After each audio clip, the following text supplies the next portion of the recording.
Donc, bonjour mes amis, et on continue ensemble à étudier l'évangile de Luc. On est au chapitre 18, et on va regarder un homme être guéri de son aveuglement aujourd'hui. Prions ensemble. Notre bon Père du ciel, nous allons regarder ton Fils Jésus faire un miracle, guérir un homme de son aveuglement physique. Mais on sait que tu es venu pour beaucoup plus que ça. Tu veux guérir l'humanité entière de son aveuglement spirituel. On te demanderait que tu nous guides et qu'on comprenne le message que tu veux nous donner à travers ce que Luc a dit à Théophile dans ce chapitre 18. Conduis-nous au nom de Jésus. Amen. Donc, n'oublions pas que nous sommes dans l'évangile de Luc. C'est tellement important qu'on comprenne que entre Luc, son évangile, et Marc, son évangile, et Matthieu, et Jean, les évangiles, des fois, emploient les mêmes termes, mais pas avec le même sens. Il faut faire attention. Comme on a vu hier, l'expression vie éternelle n'a pas le même sens dans Luc qu'elle a dans l'évangile de Jean. Jean, il dit, lui, celui qui croit a la vie éternelle, maintenant, tout de suite. Luc, il dit, si tu crois, tu vas avoir la vie éternelle dans le siècle à venir. Et vous, il emploie la même expression, mais avec un sens différent. Pas contradictoire, mais différent, à cause du contexte dans lequel nous lisons. Et nous sommes dans le chapitre 18, et on s'en va vers la fin. Il reste juste quelques temps, quelques jours, quelques semaines à la vie de Jésus. Il monte à Jérusalem pour mourir. Et ça fait plusieurs chapitres qu'on voit qu'il condamne Israël parce qu'elle a rejeté son Messie. Jésus sait, il les a avertis, on l'a vu hier, je monte à Jérusalem et les autorités en place vont me faire mourir. Et on doit tenir compte de cela quand on lit l'évangile de Luc dans ces chapitres-là. Aujourd'hui et demain, on va voir le thème de la foi. Malheur est celui qui est sans foi, celui qui n'a pas de foi. Malheur à lui. On va voir l'histoire de l'aveugle-né et l'histoire de Zachée, qui selon moi vont dans la même direction. Nous allons prendre le temps de lire la parabole, verset 35 jusqu'au verset 43. Comme Jésus approchait de Jéricho, un aveugle était assis au bord du chemin et mendiait. Entendant la foule passer, il demandait ce que c'était. On lui dit, c'est Jésus de Nazareth qui passe. Et il cria, Jésus, fils de David, aie pitié de moi. Ceux qui marchaient devant le reprenaient pour le faire taire, mais il criait beaucoup plus fort, Fils de David, aie pitié de moi. Jésus, s'étant arrêté, ordonna qu'on le lui amène, et quand il se fut approché, il lui demanda, Que veux-tu que je te fasse? Il répondit, Seigneur, que je recouvre la vue. Et Jésus lui dit, Recouvre la vue, ta foi t'a sauvé. À l'instant, il recouvra la vue, et suivit Jésus en glorifiant Dieu. Tout le peuple, voyant cela, louait Dieu. Nous sommes à Jéricho, qui n'est pas tellement loin. Jéricho, c'est le point le plus bas en Israël, plus bas géographiquement par rapport à la mer, au niveau de la mer. Et Jérusalem, c'est le point le plus haut. C'est pour ça qu'on dit, il descendait à Jéricho et il montait à Jérusalem. C'est les expressions qu'on doit comprendre quand on comprend la géographie en Israël. Pour mieux comprendre notre histoire aujourd'hui et demain, il faut comprendre Jéricho. Ce que je vais vous dire là n'est pas essentiel, indispensable pour comprendre l'enseignement de cet aveugle-là et de Zachée, mais ça nous aide à comprendre. C'est ce que j'ai lu dans les livres de spécialistes de la culture juive au temps de Jésus. La ville de Jéricho, c'était une ville qui était peuplée de beaucoup d'hommes religieux. C'est pour ça que quand Jésus a compté la parabole du Samaritain, ça se passe pas loin de Jéricho. Et on voit passer les sacrificateurs et les Lévites. Il semblerait qu'il y avait un grand nombre de Lévites et de sacrificateurs qui vivaient à Jéricho. Et ici, encore une fois, ce qui se passe ici, ce qui va se passer avec Zachée, ça se passe à la porte de Jéricho et dans Jéricho. Et ça nous aide à comprendre un peu ce que Jésus dit, ce qui se passe avec Zachée. Donc, Jéricho est habité par beaucoup de gens religieux. Il y a un aveugle qui est là, assis sur le bord du chemin. Jésus s'approche pour entrer dans Jéricho.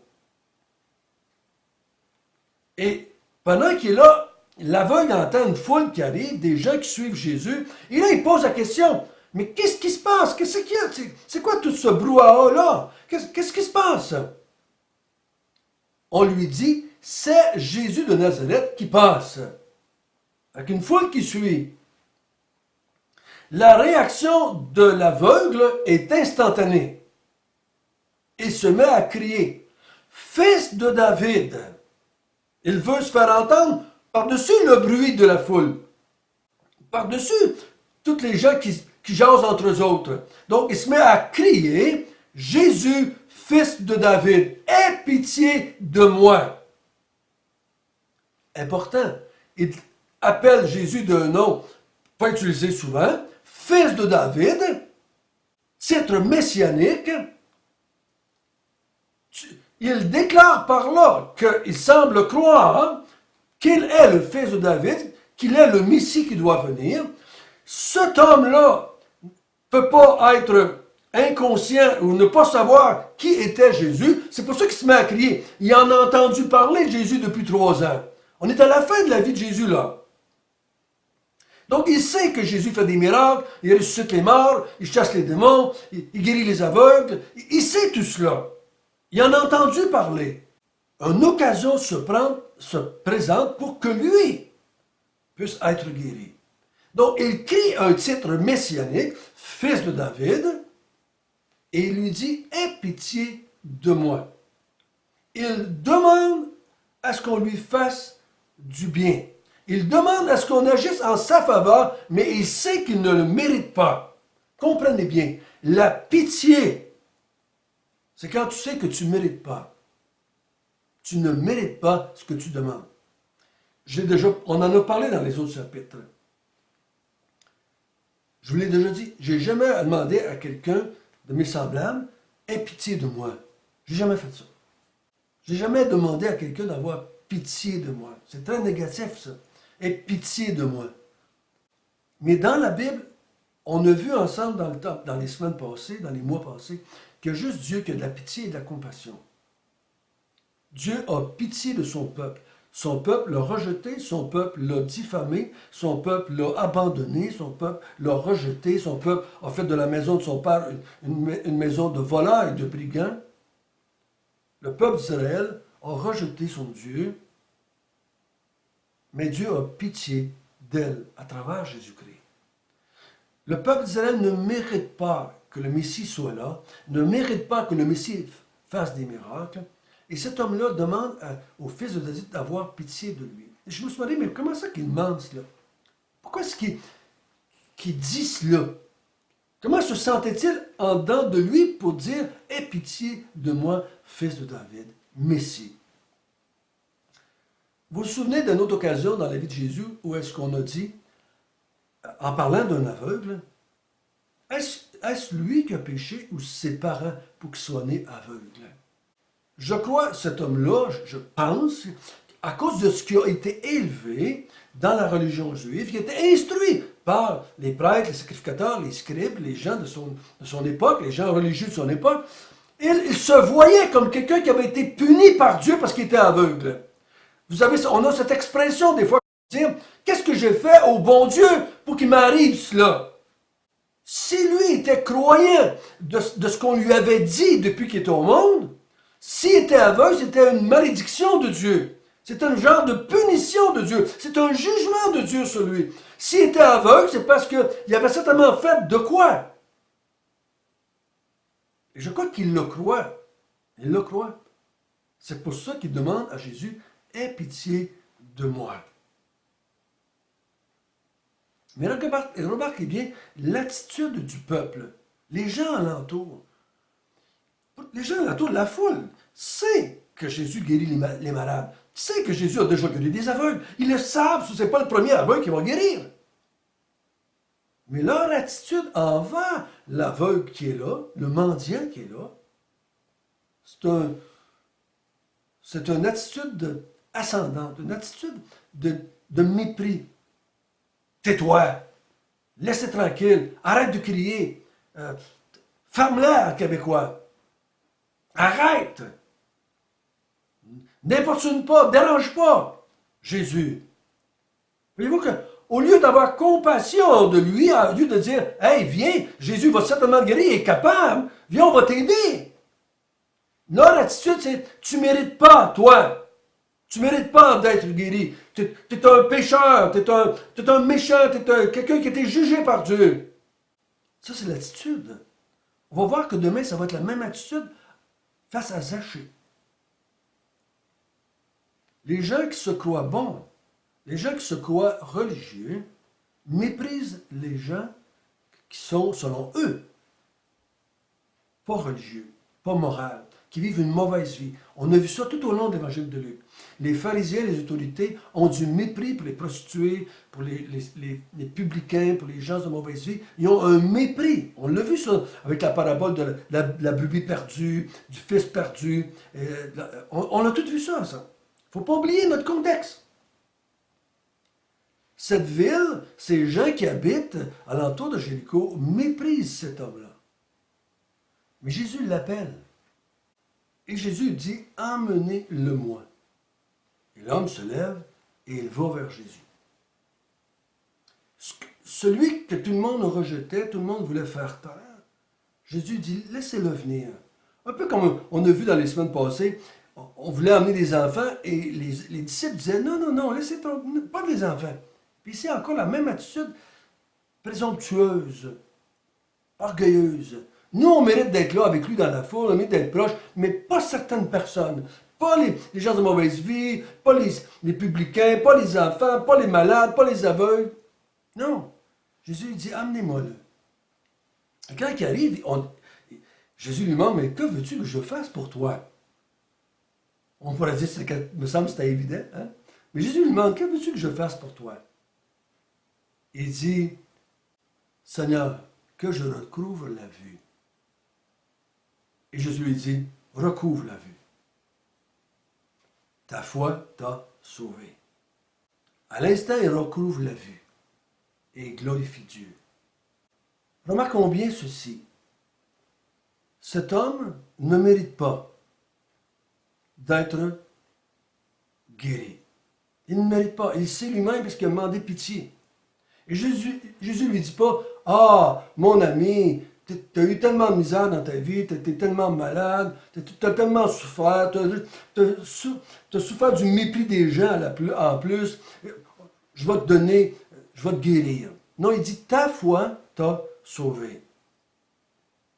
Jésus est en train de dire à toute cette masse-là, toute cette foule-là, c'est pas ce que vous faites, c'est pas votre religion, c'est pas vos performances religieuses, c'est pas votre bonne vie qui fait la différence. Et c'est la foi qui fait la différence. Il dit, ta foi t'a sauvé. Il faut faire attention, nous qui sommes croyants, il ne faut pas penser que Jésus est en train de dire ici maintenant à cet homme-là, t'es sauvé dans le sens que sauvé pour l'éternité. T'es sauvé ici, ta foi t'a sauvé de ton aveuglement. Hein? T'as délivré de ton aveuglement. Tu as eu foi en moi, tu m'as appelé, aie pitié de moi, fils de David, tu as cru que je pouvais intervenir, tu as cru que je pouvais faire de quoi, malgré qui tu es, en dépit de ce que tu es, mais ta foi t'a sauvé. Sa foi en Jésus, pas n'importe quelle foi. Nous, on a tendance à dire que toutes les foi sauvent, toutes les religions sont bonnes, puis la foi en Bouddha, la foi en Jésus, la foi en Krishna, la foi en Mahomet, tout ça c'est équivalent, mais c'est pas vrai. Dans la Bible entière, c'est la foi en Dieu ou la foi en Jésus qui sauve. Il faut comprendre ça. Sans ça, on va s'écarter, là. Et cet homme-là, à cause qu'il sait que tu es sauvé par la foi, il glorifie Dieu. Il glorifie Dieu. Voyez-vous, ceux qui fonctionnent par la foi ont tendance à glorifier Dieu. Quand tu es sauvé par la foi, quand, ici le texte de guérison physique, et que tu sais que tu ne mérites pas, et que celui qui te guérit te dit, c'est ta foi qui t'a sauvé, tu glorifies Dieu, tu loues Dieu. Si tu crois que tu mérites à cause de tes performances, à cause de ton obéissance, à cause de tes prouesses religieuses, de ta bonne vie, tu vas te vanter, au lieu de glorifier Dieu. Tu vas dire, ben c'est à cause de ma foi. C'est parce que j'étais obéissant, c'est parce que je lis ma Bible, c'est parce que j'évangélise, c'est parce que je fais des sacrifices, c'est parce que je prie, c'est parce que je fais ceci, c'est parce que je donne de l'argent aux pauvres. Tu vas te parler de toi. Celui qui est sauvé par la foi glorifie Dieu, parce qu'il sait que ça ne dépend pas de lui, mais ça dépend de celui qui l'a sauvé, ici Jésus. Et c'est la même vérité spirituellement. Jésus dit, celui qui croit que je le sauve spirituellement de la mort spirituelle, que je le guéris spirituellement, que je lui enlève ses péchés, que je lui pardonne ses péchés, que je lui donne la vie éternelle, lui aussi va glorifier Dieu maintenant et pour l'éternité. Ceux qui disent la foi et les œuvres vont avoir tendance à parler de leurs œuvres. C'est ce que je vois. Quand je m'assieds et que je parle avec des gens religieux, ils sont toujours en train de me parler de leurs œuvres. Quand je m'assieds avec des chrétiens religieux, ils sont toujours en train de parler de leur performance. Quand j'écoute des gens qui sont des enseignants religieux, même s'ils se disent croyants, ils sont toujours en train de parler de performance. Faites ceci, ne faites pas cela, vous en faites pas assez, vous en devriez en faire plus, vous devriez donner plus, vous devriez pas ci, vous devriez évangéliser. On parle toujours de performance. Ils sont toujours en train d'enseigner aux chrétiens ce qu'il faut faire et ne pas faire. Ils sont toujours en train d'appeler les chrétiens à se sanctifier. Au lieu de parler de ce que Dieu a fait pour eux, dans leur vie, et ce qu'il va faire pour l'éternité, pour sa propre gloire. Celui qui vit par la foi parle de Dieu.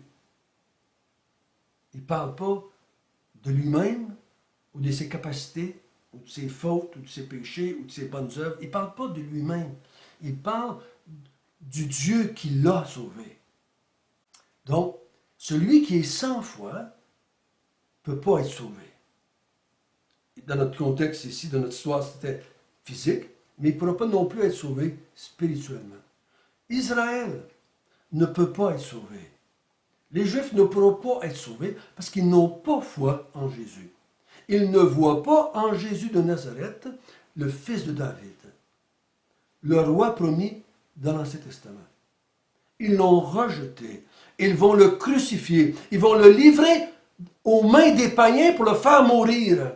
Israël a rejeté le fils de David que Dieu avait envoyé. Donc, elle ne glorifie pas Dieu pour Jésus. Parce qu'elle ne crie pas « Aie pitié de moi, fils de David ». Elle croit à sa capacité d'accomplir la loi. Elle se croit que le Messie va venir parce qu'ils sont juifs et le Messie va les bénir parce qu'ils sont bons. Hein? Comme le jeune homme riche qu'on a vu les jours passés. Qu'est-ce que je dois faire, moi, pour avoir la vie éternelle?